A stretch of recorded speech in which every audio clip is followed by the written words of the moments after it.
Assalamualaikum. Iya, Waalaikumsalam Mbak Cia. Silakan Mbak Cia mau sini. Sini aja Oh iya silakan. Ya, sini Mbak Cia. Iya. Gimana nih Mbak Cia kabarnya hari ini?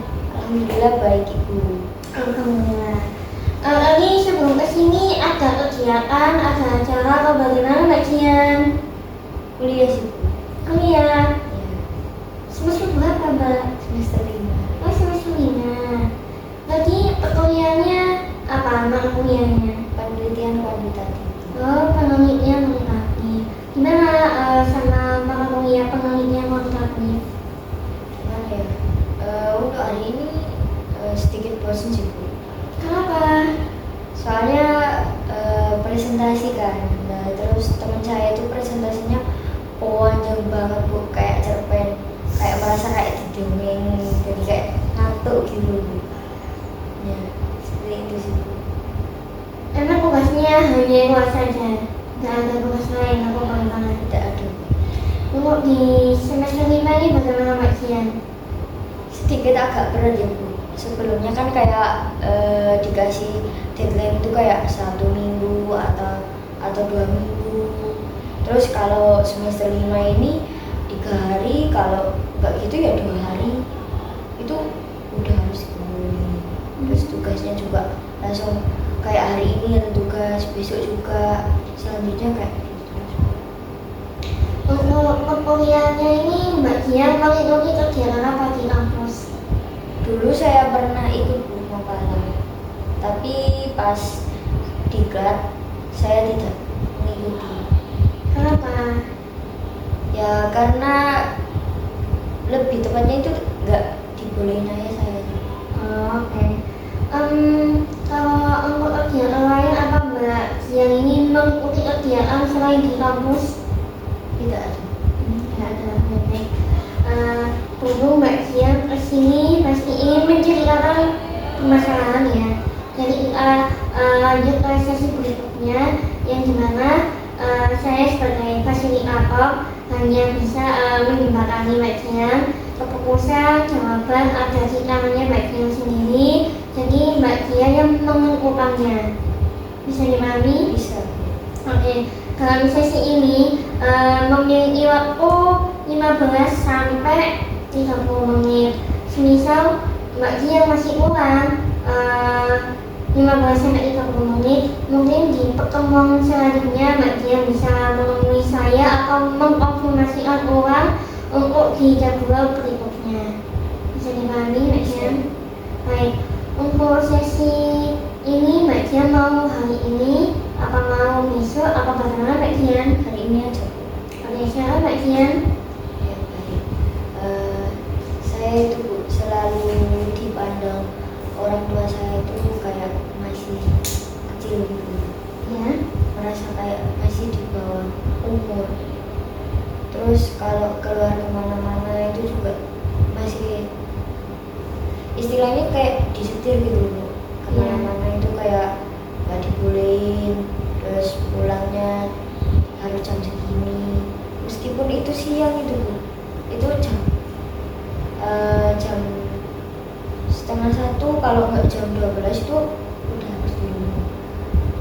Nggak boleh kalau misalnya main nih di rumah teman kayak nonton atau main kemana gitu, kayak nggak boleh gitu.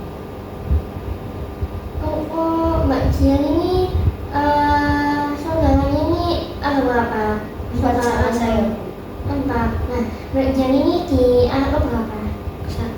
Oh.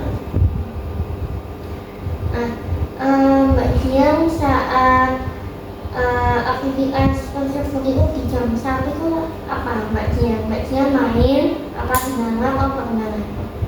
Ya pada waktu itu kan kayak nggak ada kelas kan Bu. Ya. Nah, selama semester 5 ini kan saya merasa itu kayak sibuk banget, bahkan main itu pun jarang. Ya. Terus kalau pulang kuliah pun juga saya memilih di rumah daripada main. Kayak ya wes, ngabisin waktu sama keluarga gitu Bu. Kayak ya bantuin mama bersih-bersih, jaga adik atau gimana gitu. Terus kalau misalnya weekend itu saya keluar tapi kayak cuma bentar, itu pun keluar saya cuma nganterin mama saya belanja ke supermarket, cuma itu aja. Nah, apa yang membuat Mbak Jian ini memiliki perasaan dari permasalahan itu? Apa sih perasaan Mbak Jian dalam apa permasalahan itu? Benci. Bencinya ini karena apa? Bencinya itu saya rasa itu kayak orang tua saya itu gak bisa memahami saya sebagai anak yang udah dewasa, udah berkepala dua. Terus juga kan saya anak pertama ya Bu. Saya itu kalau main itu kayak disetir, masih kayak bocil gitu loh Bu, kayak anak yang di bawah umur. Sedangkan saya kan juga ingin kayak yang main itu ya wes, intinya kayak udah tahu waktu itu udah lebih dari cukup. Nah, orang tua saya menilai saya itu saya tidak pernah memahami beliau. Sedangkan kalau misalnya nih ya pada minggu lalu adik saya kan sakit, yang kecil ini Bu, dua-duanya itu. Nah, saya di situ itu milih gak main, padahal banyak banget teman saya yang ngajak saya main. Tapi saya kayak mikir, nanti kalau aku main pasti di rumah kewalahan. Terus ujung-ujungnya mama saya pastinya kayak marah-marah ya, marah-marahnya perkaranya yang kecapean itu tadi, terus dilampiaskan. Nah, daripada di rumah suasana jelek, mending saya ngalah aja nggak main. Soalnya saya kan punya adik yang di bawah saya, pas ini kan SMP ya Bu, ya gimana ya, anak SMP kan masih labil-labilnya, dia kan egois juga, kayak nggak mau tahu kan, aku main nggak peduli, kamu main kakak, pokoknya aku main, kiranya selalu gitu. Terus kalau misalnya saya berpikir seperti adik saya, sama dong kalau gitu. Nah, di situ akhir-akhir ini tuh saya kayak sadar, walah ternyata orang tua aku itu emang nggak bisa ngertiin aku ya. Aku kayak merasa itu kayak masih dianggap anak kecil, terus disetir kalau orang tua bilang gini bilang gitu itu harus nurut, padahal saya itu selalu nurut sama omongan beliau itu tadi. Selain benci, apa ada lagi perasaannya yang menjadi pada masalahnya Mbak Jihan?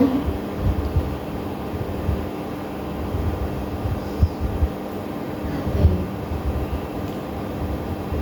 Kecewa, sakit hati juga iya. Soalnya yang membuat saya sakit hati itu saya dibilang kalau saya ini orangnya nggak pernah ngerti orang tua, terus kayak suka main terus. Padahal kalau saya ya Bu, menganggapnya itu saya itu selalu ngerti orang tua saya. Di posisi saya pun juga pengen main kayak teman-teman sebaya saya. Saya nggak jadi main karena saya tahu kalau orang tua butuh bantuan saya. Jadi perasaannya Mbak Jian ini benci sama Sri Tapi argumennya, bahwa Sri Tapi ini orang tuanya Mbak Jian ini masih kurang dimengerti lagi ya. Nah, untuk perilakunya nih, perilaku dari permasalahannya yang paling kenal Mbak Jian. Perilakunya ya udah Bu, akhirnya itu kayak saya itu berontak. Saya juga capek Bu, kalau misalnya saya itu selalu dipandang kalau saya ini masih kecil bisa disetir, padahal saya bisa ya emang nggak semuanya mampu saya putusi sendiri. Masih adalah orang tua yang kayak misalnya ada apa-apa gitu, saya butuh bantu orang tua, tapi Tapi kalau misalnya main, saya juga tahu kok Bu, mana yang baik dan mana yang, terus tepat waktu juga. Saya juga tahu waktu jam segini harus pulang, jam segini harus main, seperti itu. Baik. Jadi kalau sikapnya Mbak Jian ini, perilakunya Mbak Jian ini membawa kali, karena menurut Mbak Jian ini sikap yang sudah Mbak Jian lakukan ini sudah sesuai dengan ayahnya Mbak Jian ya. Dan mama saya. Oh, gambarannya Mbak Jian juga. Oke. Sebelum Mbak Jian mengalami permasalahan tersebut, apa ada kejadian yang membuat Mbak Jian ini dibapisi, apapun itu dibapisi? Kalau menurut saya sih nggak ada ya Bu. Soalnya saya selalu nurut omongan beliau. Beliau bilang gini, saya nurut gitu. Saya selalu nurut. Nggak tahu ya Bu, beliau selalu membatasi itu karena apa? Saya melihat adik saya main sampai jam berapa gitu, melewati batas itu, beliau nggak ada respon, nggak ada marah juga. Tapi kalau Mbak Jian ini responnya beda, responnya Beda. Untuk kejadian di masa kecil ini, apa Mbak Jian melakukan suatu hal atau mengucapkan perkataan atau apa gitu permasalahannya sebelum permasalahan ini mengabarkan permasalahan itu dari ayah, jadi kayak kita kasih itu tadi. Nggak tahu ya Bu, soalnya pas pada waktu saya kecil itu emangnya saya itu nggak diasuh langsung oleh orang tua saya. Saya diasuhnya oleh nenek dan om saya. Nah itu pas saya diasuh sendiri oleh orang tua saya itu pas saya kelas 6 SD kalau nggak 5 SD. Nah, yang menghasilkan nenek sama om. Nah, itu om sama nenek ini apa memberikan kesan waktu atau bagaimana macam? Ya kan dulu ya Bu, kecil ya, pasti selalu dikasih batasan. Terus kayak dijaga juga, soalnya kan masih kecil ya Bu. Kalau main pasti kayak kalau nggak pulang-pulang gitu dicariin. Ya kalau kecil sih emang nggak ada batasan ya Bu, soalnya kan masih kecil juga. Kalau ada batasan juga, cuma kalau misalnya lewat gitu kok jam segini kok belum pulang, itu dicariin. Oke. Untuk persepsi maksud saya hubungan buat dirinya Mbak Jian sendiri ini apa? Kalau dari saya sendiri ya, saya ini sudah melakukan hal yang orang tua yang saya inginkan. Kenapa kok masih pulang? Saya ini sudah kayak selalu gimana ya, selalu nurut apa yang dikata orang tua saya. Tapi kenapa orang tua saya itu merasa kalau saya ini anak yang kayak anaknya itu bilangnya ke anak durhaka, tapi nggak sampai bilang durhaka gitu. Umum pada orang lain ya. Orang lain. Kalau dari orang lain ya, saya menuntut ya aku nggak kayak gitu gitu. Aku juga tahu batasan, aku juga tahu waktu main ke sana kemari itu juga tahu itu yang baik atau enggak. Kalau buat situasi nih, hubungan situasinya Mbak Jian apa? Ya mama papa harus tahu kalau aku udah nggak anak kecil yang kemana-mana itu harus kayak kamu nggak boleh main sini jam segini gini. Padahal saya selalu tepat waktu Bu. Kalau misalnya jam segini harus pulang, itu saya sudah sampai rumah, nggak pernah kelewatan. Kalau Kalau misalnya saya kelewatan juga ada alasannya, itu pun juga saya nelpon salah satu orang tua saya. Jadi itu. Nah, tadi Mbak Cia juga menjelaskan tentang hubungan situasi yang dimana ini Mbak Cia itu sudah melakukan yang sesuai mama sama ayah Mbak Cia. Mbak Cia sudah melakukan yang diinginkan mereka. Mbak Cia pernah nggak melakukan melewati batas yang sudah ditemukan? Nggak pernah. Apa sih halangan selain batasan jam? Apa ada yang lain dari mama sama ayah? Pas pada waktu itu Bu, saya itu pernah melewati batas. Nah, itu juga karena tugas kelompok Bu, bukan main. Soalnya pada waktu itu saya mengerjakan tugasnya itu malam, karena kalau siang itu teman-teman saya itu nggak bisa, karena lebih ada yang les, terus ada juga yang kegiatannya lain kayak ikut ekstra gitu Bu. Jadi pas lombarnya itu pas malam. Nah, pas pada waktu itu jam 9 lewat itu tugas kita itu masih belum selesai. Nah, nggak mungkin juga kalau saya pulang. Saya kan juga takut kalau misalnya saya nggak ditulis nama saya, padahal saya sudah kerja kelompok itu tadi. Ya udah, saya ikut aja teman-teman saya sampai selesai. Setengah 10-an lah baru sampai rumah. Nah, apa reaksi ayah sama mama aku melihat Mbak Cia ini kurang di jam 10 pagi? Ya, beliau meresponnya, kan masih besok ada waktu lagi, kenapa kok sampai malam, kamu cewek gini.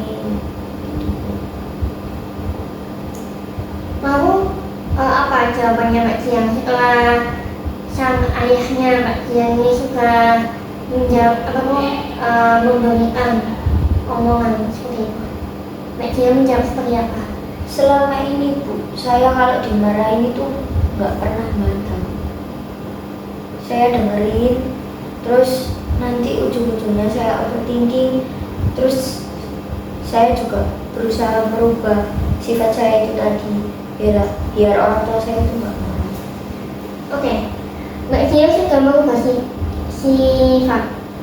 sifatnya Mbak Cia. Nah, apa sekarang Mbak Cia merasakan Mbak Cia ini sudah mengubah sifatnya? Nah, reaksi dari sang ayah gimana? Ayah sama mama? Masih kurang, Masih kurang. merasa kalau saya ini nggak berubah. Nah, Mbak Cia memberikan nggak perhatian ke orang tua kalau bahwasanya Mbak Cia ini tidak melakukan apa-apa, hanya mengerjakan tugas? Apa Mbak Cia pernah memberikan pengertian kepada ayahnya Mbak Cia atau mamanya Mbak Cia? Lalu apa balasannya? Sama, masih disalahkan. Tapi pernah nggak Mbak Cia itu pernah bilang aku melakukan? Jadi Mbak Cia memberikan bukti bahwasanya Mbak Cia ini benar-benar melaksanakan penugasan sama temannya Mbak Cia. Ya iya Bu, kan pas pada waktu itu kan terlambat pulang, jam 9 belum pulang. Nah itu kan ditelepon video call Bu. Nah itu saya angkat, terus saya bilang masih kerja kelompok, masih belum selesai. Ini loh, masa nggak percaya sih? Gitu. Terus responnya itu kayak ya wis, belum pulang gitu ya. Saya pikir nggak marah ya Bu, soalnya kan dia tahu kondisinya itu tadi. Tapi pas sampai rumah saya dimarahin. Tapi kan sudah sudah dikasih tahu kan? Nah, mungkin Mbak Cia bisa bilang ke ayah, ya Saya kan tadi kan sudah apa kak keinginan saya salah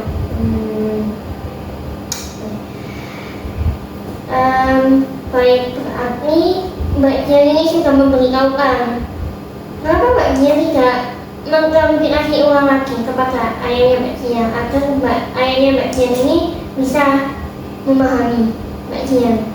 Saya sudah klarifikasi dulu. Mau? Sama, masih sama. Kalau saya ini nggak tahu waktu. Saat melihatmu sikapnya Mbak Dian yang sudah menepati waktunya yang sudah tepat waktu banget, pernah nggak Mbak Dian bilang ke ayah, kan aku udah datang tepat waktu, gimana ya? Pernah nggak? Nah, Respon ayah? nah orang cuma satu kali itu ayo. Apa benar sesuai omongan ayah itu Mbak Dian hanya melakukan satu kali? Lalu Saya selalu tepat. Cuma kalau misalnya saya nggak tepat waktu, saya selalu mengabari salah satu dari beliau. Dan itu pun alasannya juga nggak alasan yang saya buat. Emang ada aja alasan, kayak misalnya itu tadi kelompokan, terus misalnya main terus di jalan itu tadi macet. Kita kan nggak tahu ya kalau jalan itu macet misalnya gitu. Terus kalau saya klarifikasi itu beliau sudah nggak mau dengar. Kamu harus pulang jam segini ya, segini. Jangan sampai keluar dari sini. apa ada perilaku atau sikap lain yang membuat ayahnya Mbak Dian ini lebih bahagia daripada sikap tadi yang selalu tepat waktu ayahnya Mbak Dian ini masih kurang benar. Apa ada perilaku lain yang membuat ayahnya Mbak Dian ini senang? Kalau akhir-akhir ini saya merasakan itu dari ayah saya itu, beliau tuh udah nggak kayak dulu. Udah merasa kalau saya ini juga butuh kebebasan, terus juga saya juga udah dewasa, udah nggak anak kecil lagi. Intinya itu kabar paling pertama. Nah, Mbak Dian sih kalau memberikan kabar-kabar responnya ayah bagaimana? Ya wis, hati-hati gitu. Setelah itu Saya itu ya kalau pulangnya telat bilang ya, biar papa ini nggak mikir semena-mena. Kalau bisa ini dikirimin foto lah lagi di mana, kenapa kok telat. apa Mbak Dian sudah melakukannya? Apa perilaku ayah masih sama? Sikapnya, omongannya, apa masih sama seperti dulu yang Mbak Dian permasalahkan? Enggak sih, Ya. tapi lebih ke mama aja. Apa? Lebih ke mama sekarang. Kalau ayah saya sudah melihat saya. Untuk mamanya Mbak Dian nih, kenapa? Kan sudah dikasih pengertian tuh. Apa masih kurang? Apa bagaimana Mbak Dian yang dari mama? Masih kurang. Kurang yang dimaksud dari mama ini apa? Saya itu pulang malam jangan main. Oke. Setelah itu, Setelah itu terus kamu kenapa kok pas libur kamu tuh kayak mikir main, kamu harus main, kamu kuliah itu loh di Surabaya bukan di dekat rumahmu. Terus kamu bilang kamu pengen main, kamu nggak mikir kamu tuh Surabaya kuliah, nggak sama aja ya. Mbak Dian sudah memberikan pengertian ke mama kalau bahwasanya Mbak Dian ini hanya berkuliah saja, habis kuliah pulang gitu. Lalu jawabannya mama? Cuma diam aja terus kayak pindah gitu.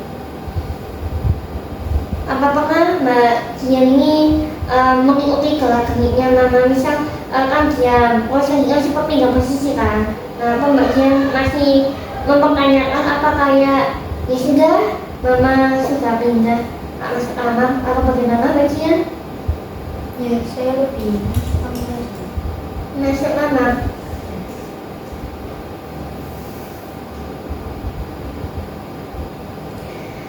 Saat masuk kamar ini Mbak Dian pemikirannya seperti apa? Pemikirannya masih memikirkan omongannya si mamanya Mbak Dian atau memikirkan hal lain atau bagaimana?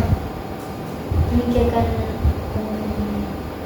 Nah, kalau pemikiran kenapa Mbak Dian nggak ini menemui mama? Ya Langsung. kenapa Bu? Buat apa saya kayak klarifikasi? Kalau saya selalu klarifikasi itu beliau itu masih kurang, merasa kalau saya ini bohong. Apa mamanya Mbak Dian ini sama seperti ayahnya Mbak Dian meminta bukti atau tidak mengasih tahu kemauannya mamanya Mbak Dian?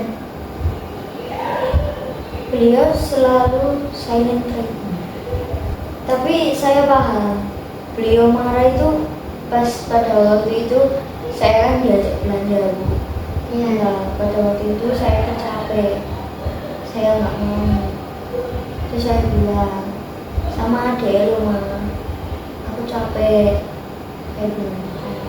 Terus beliau ya, walah, mesti gak kelem. Padahal saya kalau diajak itu selalu mau, nggak pernah mau. Saya pun Bu, kalau misalnya saya capek, saya nggak pernah bilang ke orang tua saya, karena saya merasa lebih capek orang tua saya. Kalau saya bilang capek itu merasa kayak nggak pantas. Secapek apa sih ya? Kok bilang ke orang tua saya? Padahal masih capek orang tua saya. Oke, Mbak Dian yang perilaku tadi sudah benar memang sudah benar. Akan tetapi untuk permasalahan yang sama mamanya Mbak Dian mungkin ditanyakan lagi ya Mbak Dian, ditanyakan apa sih yang masih kurang lah, apa aku juga ingin menurut mama ini sesuai walaupun tidak 100% hanya 75%, setidaknya kan membahagiakan namanya Mbak Dian gitu. Mungkin itu lagi pekannya. Jadi Mbak Dian waktu di kamar belum balik saja. Apa Mbak Dian pernah melakukan pemikiran tersebut kayak gimana ya masalahnya? Langsung aja nih tanya mama. Saya pernah Bu nanya, emang yang mama inginkan itu yang kayak gimana sih dari aku? Terus beliau respon, ya kamu harus gini. Nah, ini apa? Ya kamu harus selalu merespon omongan mama. Kalau mama bilang gini, kamu harus gini. Terus kalau misalnya kamu nggak boleh gitu, ya kamu jangan lakukan gitu. Padahal saya selalu kok yang diucapkan oleh mama saya, kalau misalnya enggak, ya enggak. Kalau iya, ya saya lakukan. Mbak Dian tuh respon omongan mama. Iya. Lalu pernah Mbak Dian menanyakan ulang apa yang dimaksud mama tentang merespon?